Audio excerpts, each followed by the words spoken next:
Hello everyone, welcome back to the Adaptation Station, a segment on my channel where I take certain adaptations and compare them to their source material counterparts. And today we're going to be continuing on this One Piece marathon of ours with One Piece Episode 2, The Man in the Straw Hat. And oh boy, there is so much to get into in regards to this episode. I'm not even going to waste y'all's time, let's get into it. Really quickly though, before I get into the characters, I want people to know that I'm only going to cover the characters that are new to the episode, that way I'm not retreading water and talking about characters that I already talked about in a previous segment. And if I do eventually get around to talking about characters a second time, it's only because there's some sort of massive character shift in that character. But aside from that, I'm not really going to repeat myself, so without further ado, the new characters that we get are Monkey D. Garp, Vice Admiral of the Marines, and Luffy's grandpa. Garp, while not a Devil Fruit user, does have an incredible display of old man strength, being able to lob a cannonball at somebody with his bare hands, with all the destructive force of a cannon. He spends the entirety of the show hunting down Luffy and his crew. And I guess the guy that got to play Garp is decent. I just wish he wasn't taking up so much screen time so we could make room to adapt other stuff in the East Blue Saga. Because keep in mind, we weren't even supposed to meet Garp until a whole 5 or 6 major story arcs in the One Piece anime. So seeing him here now, I'm just thinking to myself, bro, you're eating up screen time that rightfully could have gone to someone or something else. Because keep in mind, we haven't even scratched the surface of the East Blue Saga. So is it worth having this extra screen time that Garp is getting? We shall see. Next up, Buggy the Clown. Now this is a man who has a flair for the theatrics, with his circus-themed pirate crew, as well as having eaten the Chop Chop Devil Fruit, making it impossible for him to be killed by the sword. Even Hawkeye Mihawk, the world's greatest swordsman, and somebody who appears later on in the show, cannot kill Buggy through means of swordsplay. And here's the thing, I don't know anything about the actor, I don't know if he's a good actor or a bad actor or whatever, but the way that they make Buggy in this episode feels like what we would have gotten had we had gotten Jim Carrey to play the Joker rather than the Riddler. Like, those are the type of vibes it's giving off. And while I do have criticisms of this portrayal of Buggy, I will save them for later on in the video because there is quite a bit to cover. So stay tuned. Kabaji and Moji. Now, these are the two most prominent henchmen characters on Buggy's crew. So needless to say, they're not too important, but I still feel like I should touch on them just a bit. So Moji is the beast tamer on the crew, usually seen riding on his large lion, Richie. Where, oh where,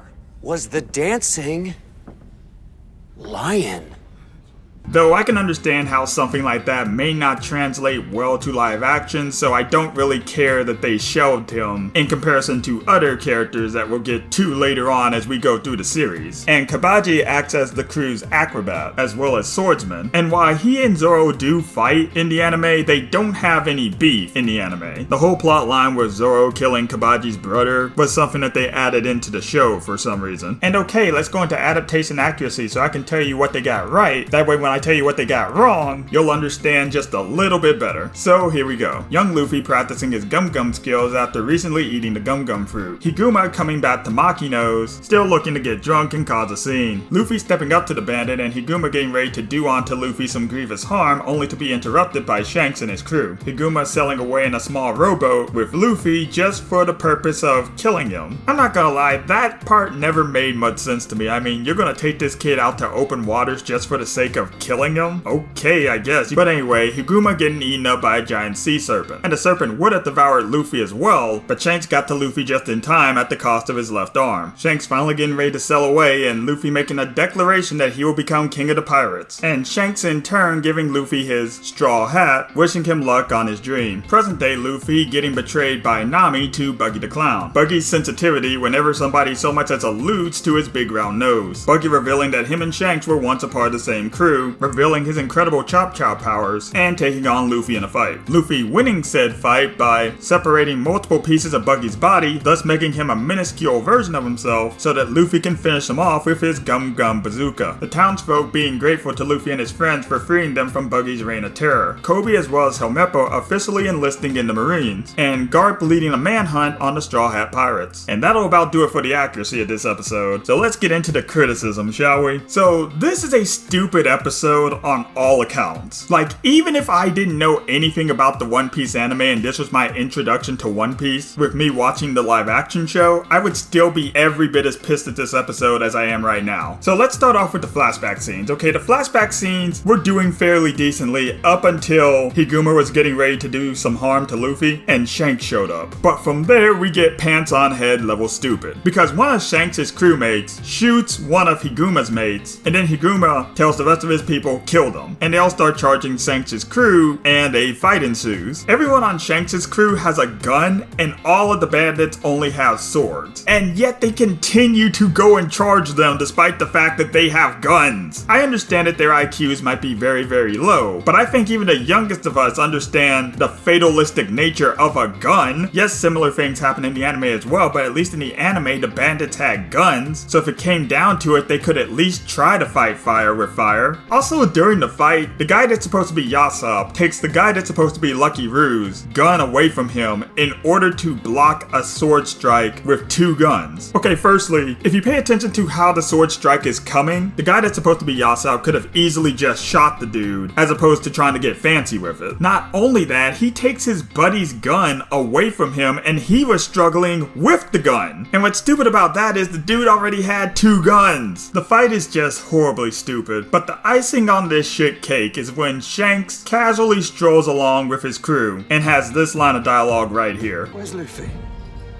Where the fuck were you, motherfucker? Like, guys, during the start of this fight, one of the bandits tries to charge at Shanks. Shanks dodges him, and the dude knocks himself out on a pole. All the other bandits went to charge Shanks' crew, and the only other bandit in front of Shanks besides Higuma already got shot to death. So how in the world did Shanks not keep up with Higuma? In the anime, when Higuma is the last man standing on his team, he uses a smoke bomb to get away. He doesn't get too far, but he's able to escape with Luffy in a tiny rowboat. But here in the show, this is just complete negligence on Shanks' part. Good lord, man, I'm starting to think that Garp has a point about you pirates. But we get to Luffy and Higuma on the open waters, right? And the sea serpent knocks them both out of the boat, eats Higuma off screen, and then Shanks shows up and saves Luffy. And this is also the part where Shanks loses his arm. Now in the anime, everything happens rather quickly. The sea serpent eats Higuma and is about ready to eat Luffy, but Shanks arrives in the nick of time, but isn't fast enough to save his limb. And then he tells the sea serpent to get lost and it fucks off. In the show, Shanks is initially successful in saving Luffy, all limbs intact. But then the sea serpent quite literally rears its ugly head from out of the water, takes a snap at Shanks, eating his arm, and only then does Shanks tell the sea serpent to get the fuck out of here. Now, do I even need to really explain what's wrong with this picture right here? Well, I'm gonna do it anyway. So firstly, why did the sea serpent just go after Shanks' arm? Why didn't it eat both Shanks and Luffy whole body? That doesn't make sense. Secondly, one thing people need to keep in mind is that Shanks is an extremely powerful character in the story of One Piece. And while we haven't seen his full power on display, we know that he can contend with characters such as Mihawk and Whitebeard, two more uberly powerful characters in One Piece. Now, having said that, considering the fact that Shanks can scare this thing off just with a look, Shanks should have been able to take down that sea beast before he lost his arm, because before then, there was a moment where both Shanks and the sea beast were stationary. It wasn't a spur of the moment thing like it was in the anime. And I understand that Shanks losing his arm is detrimental to Luffy's development. I'm just saying that the way that he lost it was stupid in comparison to the source material. But anyway, we get to the present day and Luffy, Zoro, and Nami get kidnapped by Buggy the Clown. But right before they're kidnapped, Luffy has the crackerjack idea of hiding the Grand Line map inside his stomach.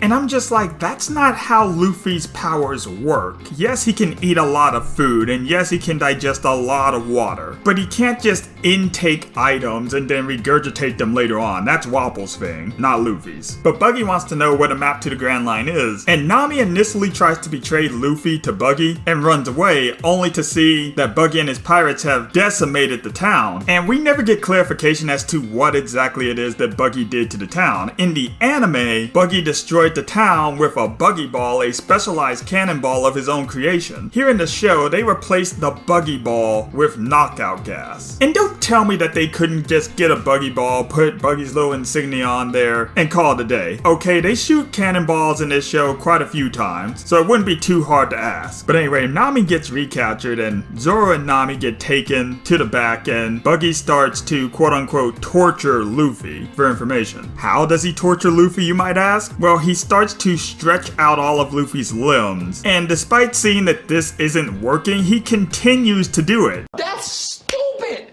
Use your common sense. I mean, this guy acts like a dude who would try to kill Aquaman by means of drowning. So then he tries psychological warfare, and he gets some results, but not the ones he's looking for. And finally, he decides he's gonna threaten one of the townsfolk because he has the town people hostage in his little circus tent. And after this, Luffy actually burst out of his restraints. And I'm thinking, why the motherfuck didn't you do that before? Now, one could argue that Luffy, as well as Zoro and Nami, understand that Buggy has hostages and therefore didn't want to do anything rash because they didn't want anything bad to happen to the hostages. After all, earlier on, Zoro makes this big declaration that, hey, I'm Roronoa Zoro, and I'm gonna kick your ass if you don't leave us alone, and still allows himself to be kidnapped. But maybe there's a method to the madness here. Keep that in mind because I will be coming back to it. Buggy's power reveal is pretty lame in comparison to his anime counterpart. So in the show, Buggy gets punched by Luffy and his head comes off, only for him to be like, psych, I ate the chop fruit and now I can't be chopped up. Now call me crazy, but there are just a few things that don't make sense. Like, how is Luffy punching you gonna cause your head to come off? I could understand if he was using one of his moves like his quick escape, but here Luffy punches him and his head simply rolls off his body. And it happens pretty much every time Luffy tries to punch this guy, that piece of his body will just come off. So are they trying to tell me that Buggy the Clown in this iteration has such superb mastery over his skills that he can anticipate when and where he's gonna get punched and then just automatically take off that piece of his body? Or are they trying to tell us that Buggy can't be hurt anyway physically? Because in the anime, Buggy can still be punched. He can still be physically assaulted by any and all means except for being sliced. His power reveal was a lot cooler in the anime as well. In the anime, he challenges Zoro to a fight and Zoro says, alright, bet, and slices Buggy up thinking that he won the fight. And that's when we get the reveal that he ate the chop fruit. So the show got the right result with the wrong context. But anyway, so then Buggy puts Luffy inside this water tank filling up with seawater, and really quickly I need to touch upon the fact that while yes, a devil fruit user does lose their power when they're submerged in seawater, it doesn't act like kryptonite to Superman in the fact that just having it on you will drain you. Like, Luffy can be knee deep in seawater and still be perfectly fine. I mean, he probably wouldn't be able to stretch from the knee down, but ultimately he wouldn't be like dying or anything. Backstage, Nami and Zoro escape captivity, and with the exception of Kabaji, defeat every single member of Buggy's crew, save for Buggy the Clown himself, off screen. Now I get it, they probably couldn't afford another big battle, considering that we have the one with Buggy the Clown, and the one between Shanks' pirates and Higuma's bandits. And I'm not asking for one, but what I would ask is that you put a little more thought in the story you're trying to tell. And this could have easily worked if you had just had Buggy go full General Grievous and say, back away, I will deal with this Straw Hat slime myself. Okay, he doesn't have to say it exactly like that, but you get what I'm saying. And then when Buggy gets thrown over yonder somewhere, the rest of his crew will go and try to hunt him down. You can even have Kabaji say something like, we'll be back, Straw Hats, and you'd ultimately get the same result, just with more sense making. Oh yeah, you guys remember when I was telling you about Nami, Luffy, and Zoro not doing anything earlier because it was a hostage situation? Yeah, that is all bullshit. None of the hostages were in danger in this scenario, save for that one little boy that Buggy used to get at Luffy. But aside from that, neither Buggy or none of his crew are like, alright, you better stay still, I'm gonna kill a hostage or anything like that. So to recap, the episode starts off with Luffy, Zoro, and Nami getting kidnapped by the Buggy pirates. Zoro makes this big declaration that he's the biggest, roughest, toughest motherfucker around, only to submit to being kidnapped. And all three, Zoro, Luffy, and Nami, escape and do the one thing that they should have done from the start of this episode, which is beat the shit out of Buggy and his crew. And I know somebody's probably gonna be like, oh, but the Straw Hats don't fight people unprovoked. They were kidnapped. They were provoked. They're in their God-given right to run a fade on this dude. So, in summary, a huge chunk of this episode was a complete waste of time. But it's a good adaptation. It's a great adaptation. Just watch all the stuff happening on screen and don't think about it. But Luffy decides to free the hostages. And the mayor even goes like, are we your prisoners now? Which probably would have been a much better situation than the one they're currently stuck in, because in the anime, after Luffy liberates the town from Buggy the Clown and his gang, he leaves behind the gold that Nami had stolen from Buggy as a means for the townsfolk to be able to rebuild. But here there is no gold for them to take, so they're basically on their own with that fucked up town. And then Luffy has the audacity to get a snack from them. Go fuck yourself, Monkey D. That's all they have, or at least it looks like it. Needless to say, I didn't like this one. I'm giving One Piece Episode 2 a 1 out of 10. Now I know that's gonna ruffle some feathers, but you know what? Why should I worry? Why should I care? But let me know what you guys think. What did you guys think about this particular episode of One Piece? Me personally, I think it's probably the worst episode that they have. But the good news is, because of that, there's nowhere to go but up, even if it's not by much. As always, support your Emperor by leaving a like and clicking subscribe. Also, follow me on these social media platforms. You wouldn't want to commit treason now, would you?